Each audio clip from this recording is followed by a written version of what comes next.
kita nyalain dulu. Bismillah. Jadi korelasinya dengan ayat pertama tuh. Yang ayat ini ya. Kita lanjutkan tuh. Wa innahu lihubbil khairi lasyadid. Ini poinnya nih. Sesungguhnya dia manusia lihubbi. Kamu benar-benar, hubbi itu kan cinta. Kalau ditambahin li berarti benar-benar kamu itu sangat cinta. Al khair itu apa? Sesuatu yang kamu anggap baik, lasyadid, dan kamu tidak terpisahkan dengan itu. Apa itu sesuatu yang kita anggap baik? Ya harta, ya cinta, posisi, kedudukan, dunia, kehormatan, itu yang kita kejar terus. Handphone misalnya, lifestyle gitu, model rambut, baju, brand. Yang penting yang dicintai gitu ya. Yang dicintai. Mungkin kita nggak memiliki brand yang keren, tapi kita selalu menginginkan itu. Dan akhirnya kita melakukan segala upaya untuk menghasilkan itu, untuk mengejar yang kaitannya dengan dunia itu.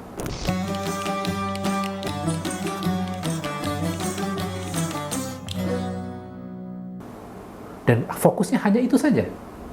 Hanya itu saja. Dan melupakan loyalnya terhadap Tuhannya. Nah, orang-orang seperti ini biasanya, bayangkan seperti ini. Tadi kan di bagian awal kita belajar bahwa scene-nya adalah ketika pagi hari, ketika matahari ingin terbit. Ini juga kita bisa lihat dalam kehidupan perkotaan, di mana orang-orang yang dia semangat seperti semangatnya kuda, yang memacu kuda itu, memercikkan api, berarti kan semangat, itu menggambarkan semangat. Hai manusia, kamu sesungguhnya mencari dunia seperti semangatnya kuda tadi. Bangun pagi, subuh hari sudah, lampunya sudah nyala, bersiap-siap apa? Menuju kantor. Untuk apa? Mengejar yang kaitannya dengan dunianya. Dan melupakan apa? Yang paling penting, saya sampai kantor tepat waktu, nggak terlambat, sholat subuhnya di mana, nggak peduli. Yang penting saya sampai ke kantor, nggak terlambat, subuh atau nggak subuh, itu bukan urusan. Berarti kamu loyalnya terhadap apa? Kamu loyalnya terhadap dunia kamu, dan kamu tidak loyal terhadap Tuhan. Di sini di depan tuh pagi hari, makanya apinya kelihatan. Kalau siang kan nggak kelihatan si percikannya. Gara-gara di sini pagi hari percikan api itu menggambarkan pagi-pagi kita subuh udah nyari apa yang kita sukai gitu ya. Wah, kompleks ya, jadi kompleks ini dan ya dari ingkar, tidak loyal, ternyata tidak loyal itu apa dikembangin lagi dengan cara mengejar dunia gitu ya. Dan satu kata lagi tuh, lihubbi, ada makna lainnya. Kamu mengejar itu sampai mengorbankan dirimu sendiri. Saking cintanya gitu. Terhadap dunia itu sampai mengorbankan dirimu. Mungkin kita sudah sukses, tapi kita pengen spending waktu, energi supaya lebih sukses lagi. Sehingga di luar jam kantor pun masih bekerja segala macam. Cara kerja kita membuat kita, menggiring kita kepada kematian kita. Akhirnya apa? Ya sakit-sakitan, badannya tidak sehat, tidak fit lagi karena cara bekerja kita yang salah. Begitu kamu mengejar duniamu. Yang benar seperti apa? Yang benar seperti apa? Nah, harusnya kamu loyalnya terhadap Tuhanmu. Kadang-kadang kan gini, loh kan bekerja itu kan rangkaian ibadah. Iya, betul. Gitu. Tapi kalau bekerja kamu yang menyebabkan kamu akhirnya sholatnya mepet-mepet ke waktu sholat setelahnya, nyari uang kan juga ibadah. Kan ibadah bukan sholat aja. Gitu. Nah, berarti kalau kita lihat balik ke sini, harusnya kamu loyal terhadap Tuhanmu dulu. Mana yang kamu prioritaskan? Keluarga atau Tuhan gitu ya? Tuhan. Harusnya itu, loyalnya terhadap Tuhan. Kalau sekarang kan kita loyalnya terhadap duniamu. Sholat itu ntar aja nomor 2. Setelah pekerjaan kita rampung, kelar, baru sholat. Itu kan sindiran sangat halus sekali di dalam surat Al-Adiyat ini kan. Mana yang menjadi prioritas kamu? Kamu loyalnya terhadap duniamu atau kamu loyal terhadap Tuhanmu? Nggak usah argue. Kamu, baik lagi, wa innahu ala dzalika lasyahid. Kamu lihat diri kamu sendiri. Kamu jujur pada diri kamu sendiri. Kamu melakukan itu untuk duniamu atau untuk Rob. Kalau untuk Robmu, kamu pasti akan tahu mana yang jadi prioritas kamu. Gitu. Dalam diri hati kita gitu ya, berarti tahu ini untuk Tuhan, ini untuk dunia gitu. Cuman berlindung di akan ini mah untuk dalam rangka jihad. Padahal sebenarnya tipis untuk ngejar dunia sebenarnya kan. Ya. Nah, kita tuh sebenarnya butuh ini Pak Ustadz, butuh diyakinkan. Oke lah, saya layak kepada Tuhan, tapi amankan dunia. Itu gimana tuh? Saya oke ke Tuhan, cuman ini bereskan ininya gimana? Oh iya, balik lagi ke yang Al-Kausar berarti. Nanti ya udah amankan dulu perintah Tuhan, ntar saya bereskan urusannya gitu ya. Ya. Di satu sisi, sesuatu yang kita lihat ini, yang menjadi cita-cita kita, kadang-kadang menghalangi kita untuk melihat future. Apa future itu? Sesuatu yang pasti kita akan hadapi. Kita akan bertemu dengan Allah nggak? Iya. Udah pasti kan? Pasti. Kita akan mati kan? Pasti gitu. Berarti kan kita harus menyiapkan bekal untuk menuju kepada kematian kita dan menuju untuk menghadap kepada Allah. Tapi karena dunia ini hadir di depan kita dan menghalang-halangi, nggak bisa kita ngelihat ke depan. Sama kalau kita naik mobil, ada truk tiba-tiba di hadapan kita. Ini kan menghalangi pandangan kita ke depan. Pengennya kan kita salib. Supaya clear lagi. Supaya lebih luas lagi pandangan kita. Nah, dunia itu menghalangi kita untuk melihat yang jauh ke depan. Akhirnya apa? Harusnya ultimate goal-nya adalah Allah, namun ultimate goal-nya dunia. Harusnya dunia menjadi secondary goal, ultimate goal-nya adalah Allah. Nah, dalam prakteknya, dalam bekerja misalnya, ketika kita bekerja, ya,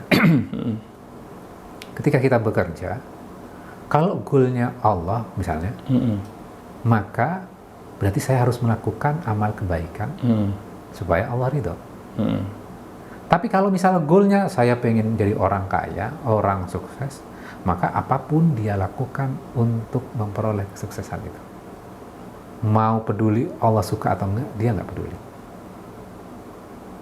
Misalnya sekarang yang lagi rame, alat tes. Iya. Kalau yang bekas itu ya? Yang bekas. Kalau ultimate goal-nya adalah Allah, pasti dia akan melakukan kebaikan. Tidak membuat orang lain menderita karena ulahnya dia.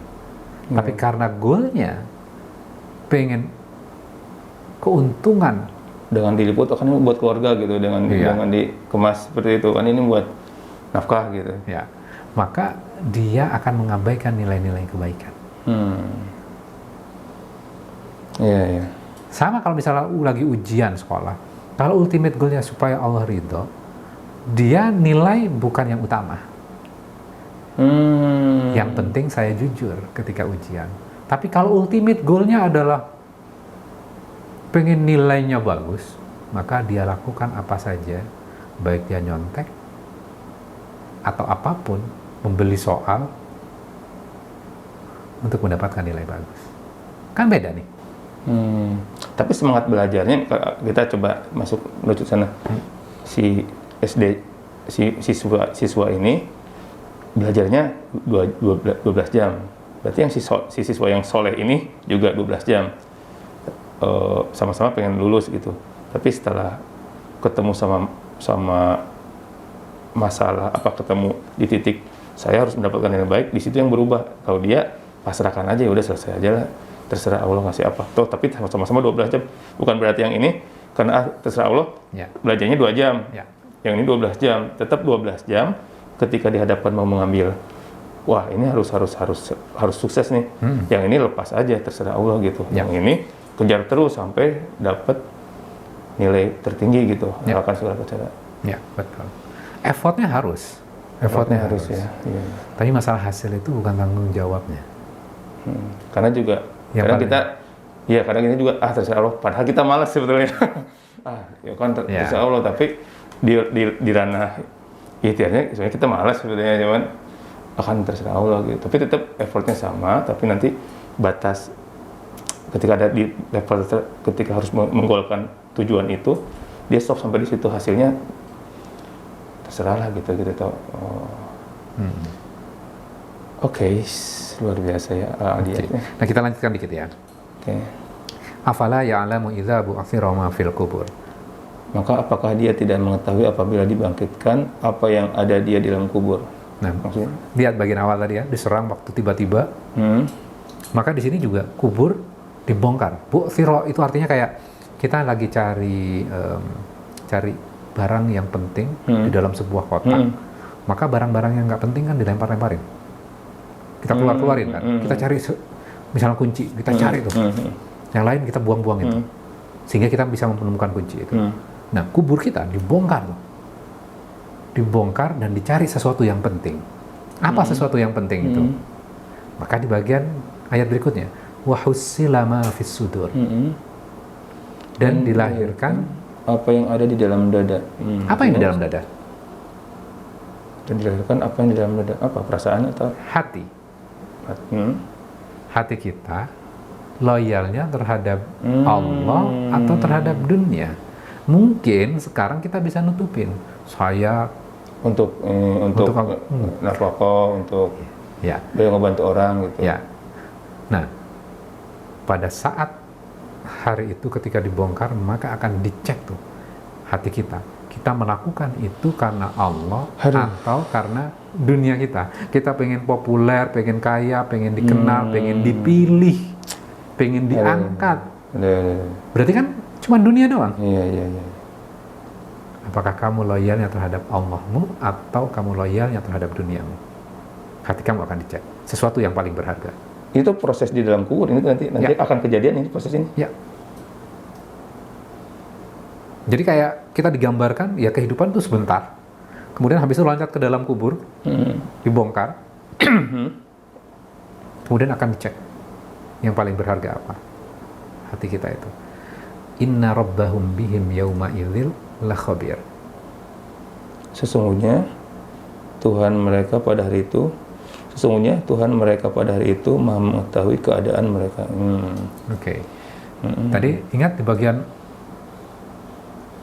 sesi 1 yang melompat sangat tinggi sekarang ada di tengah-tengah musuhnya dan diawasi dari semua sisi. Di sini la khabir. Allah benar-benar mengawasi kamu dari berbagai macam sisi.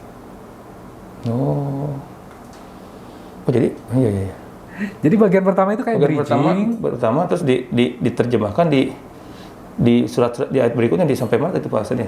Sampai ayat ke-5 tadi. Ayat 5 ketika sin kuda baru diterjemahkan di surat-surat berikutnya dia. Ya, di ayat-ayat berikutnya. Di ayat berikutnya. Yang esensi kan sebenarnya ayat ke-6 itu, yang penting. Sesungguhnya manusia kamu itu nggak loyal terhadap Tuhan kamu. Oh iya. Oke, berarti 1 dikaitkan dengan Ayat ke-7. Ayat ke-7. Ke-7 itu dan sesungguhnya manusia itu menyaksikan sendiri keingkarannya. Oke. Lihat ya, ayat pertama, seorang penunggang kuda yang hanya fokus kepada musuhnya. Ayat ke-7, manusia, kalau kamu fokus terhadap dirimu, kamu akan bisa menjadi saksi atas dirimu. Kamu loyal atau tidak loyal terhadap Tuhanmu. Oke, sekarang ayat dijawab dengan ayat 7, ayat 2. Ayat kedua dengan ayat 8. Ayat kedua, dan kuda mencetuskan api, ya yang api dengan pukulan kakinya itu kan. Dijawab dengan ayat ke-8, dan sesungguhnya dia sangat bakhil karena cintanya kepada harta. Oh. Kuda yang memercikan api berarti energinya sangat besar ya. Untuk mencapai goalnya. Manusia, kamu mengeluarkan energi kamu untuk mengejar duniamu yang kamu anggap baik itu. Ya. Oke, ayat ketiga sekarang. Dengan ayat ke-9. Ayat ketiga. Dan kuda yang menyerang dengan tiba-tiba di waktu pagi. Oke, waktu pagi kuda-kuda menyerang itu dijawab dengan ayat ke-9. Maka apakah dia tidak mengetahui apabila dibangkitkan apa yang ada di dalam kubur? Nah, menyerang dengan tiba-tiba. Kuburnya didatangi dengan tiba-tiba. Kita tidak sadar, kok tiba-tiba kubur kita diserang, seakan-akan diserang kan, dibongkar. Iya. Itu korelasinya, ayat ke-3 dan ayat ke-9. Oke, sekarang berikutnya, ayat ke-4 dengan ayat ke-10. Maka ia menerbangkan debu Dijawab dengan ayat 10. Dan dilahirkan apa yang di dalam dada. Dan dilahirkan apa yang ada di dalam dada. Ketika debu-debu diterbangkan, bukan debunya kan yang penting. Penunggang kudanya. Ketika dalam kehidupan kita, setelah kita meninggal, yang paling penting itu apa? Hati kita. Iya. Maka itu yang akan menjadi concernnya. Yang tadinya debu-debu itu hanya menutupi yang kita lakukan, cuman aksesorisnya doang, maka akan dicek ke dalam hati kita. Apakah kita loyal terhadap Tuhan kita atau loyalnya terhadap dunia? Oke, ayat kelima dan ayat ke-11. Dan menyerbu ke tengah-tengah kumpulan masuk, ya ketika dia loncat masuk ke kumpulan yang akhirnya menyaksikan itu ya. Lalu dijawab dengan ayat 11. Sesungguhnya Tuhan mereka pada hari itu maha mengetahui dan keadaan mereka. Oke. Iya. Tengah-tengah musuhnya diawasi dari semua sisi. Tuhan itu maka pada hari itu Tuhanmu mengawasi dari segala macam sisi dan tidak bisa lepas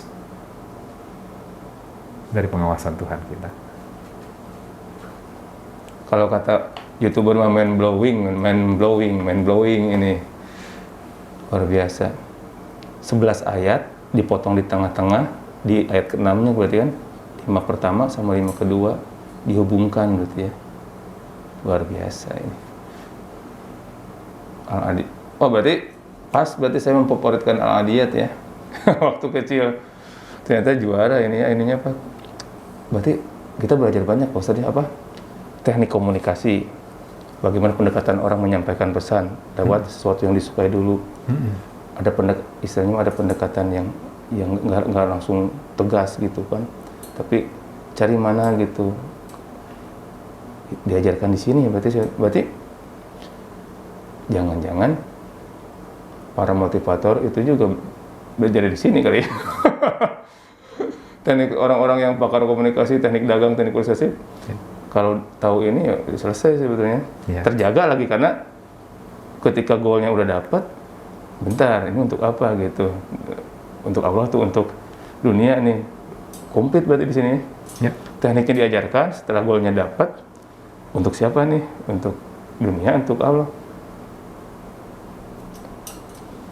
Bikin buku dong Pak Ustadz ini dari Surat Al-Adiyat jadi satu buku teknik persuasi yang apa ya?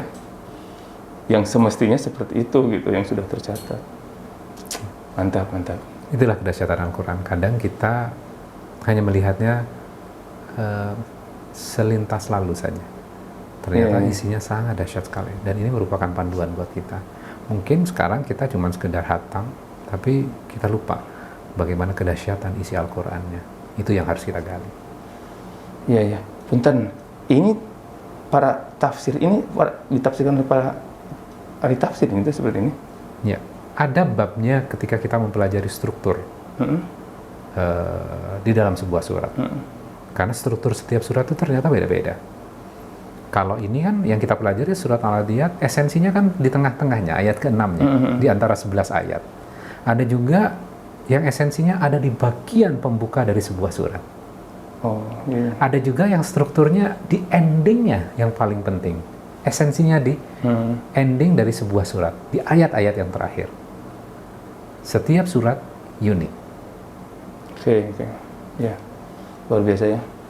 Wah, jadi kita kalau mau kerja pagi, Al-Adiyat terbaca di benak kita ya. Hati-hati nih Al-Adiyat nih.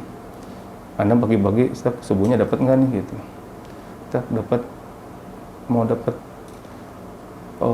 hasil besar gitu. Entar nih kamu untuk dunia, untuk Allah nih gitu ya. Atau kamu berlindung di pura-pura di Allah padahal di dunia, karena nanti dibongkar di kuburnya dada kamu dilihat gitu ya. Jadi Al-Adiyatnya juga jadi sirine atau jadi ini ya, jadi filter ya. Filter di kehidupan kita. Dengan modal Al-Adiyat juga selesai kehidupan sebetulnya. Kemarin Al-Kautsar juga dengan 3 ayat selesai sebenarnya kehidupan itu bisa karena kehidupan bisa diselesaikan dengan 3 ayat sebetulnya. Ditambahin lagi mana Al-Adiyat. Udah on track semua manusia ya. Siap. Luar biasa. Turun pisan Pak Ustadz ini, terima kasih banyak. Al-Adiyat ternyata dalam ya. ya mudah-mudahan sih, ya saya coba share aja ke teman-teman juga lah, mudah-mudahan nanti kan ini juga saya coba record, kita share ke teman-teman untuk ya berbagilah, mudah-mudahan Al-Hadiyat ini bisa menjadi filter bagi saya lah, terutama sama keluarga gitu. Hatur nuhun Pak Ustadz Ya. Atas waktunya, atas ilmunya tentang surat Al-Hadiyat. Assalamualaikum. Waalaikumsalam warahmatullahi wabarakatuh.